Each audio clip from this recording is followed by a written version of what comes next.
Ne'er-do-well, written and read by Simon Pegg.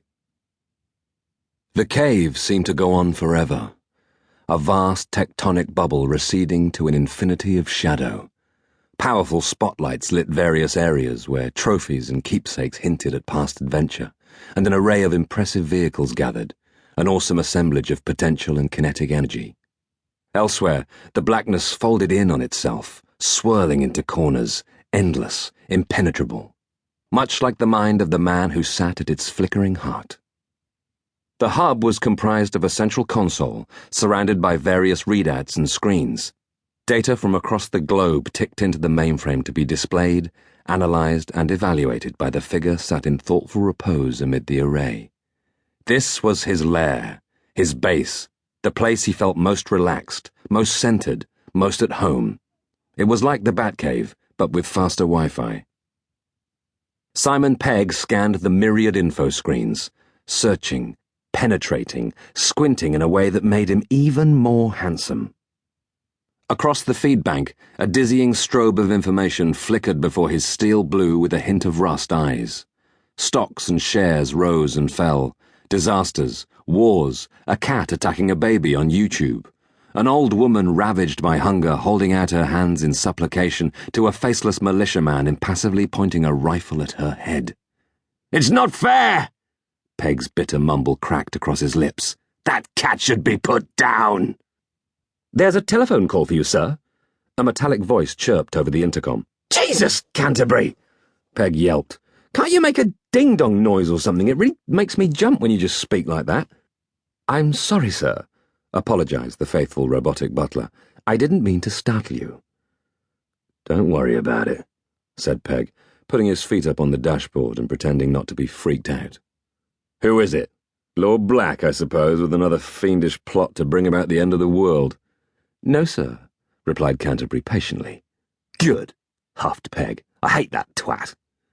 "It's your editor, sir, Ben, from Century," replied the automaton gravely. "Holy shit," muttered Pegg darkly. "Shall I bring the phone down, sir?" inquired Canterbury.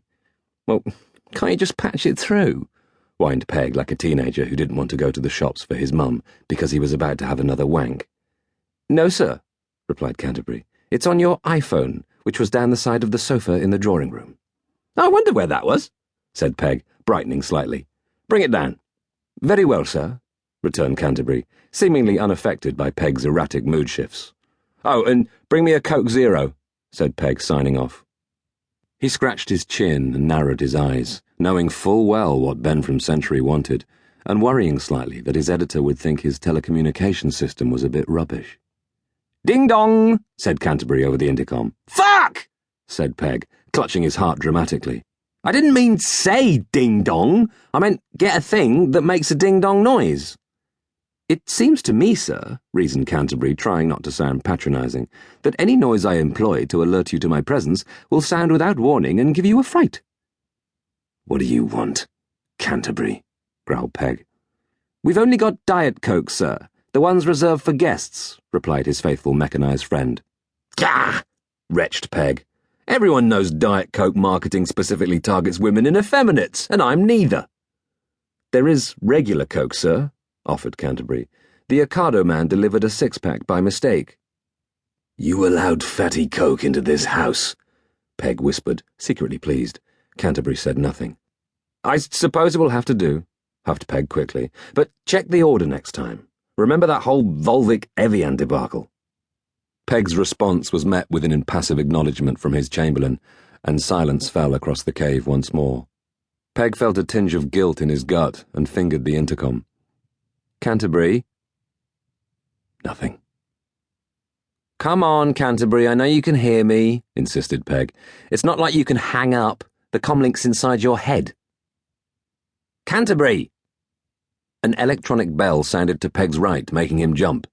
The door to the elevator opened, revealing Canterbury holding an iPhone and a Fatty Coke. "Why didn't you answer me, Canterbury?" inquired Pegg, barely concealing a smile. "I was in the elevator," replied the stuffy robot, who was absolutely nothing like C-3PO. "The signal's not very good." Canterbury stood at roughly 6 foot tall. His torso was a barrel of sleek black metal.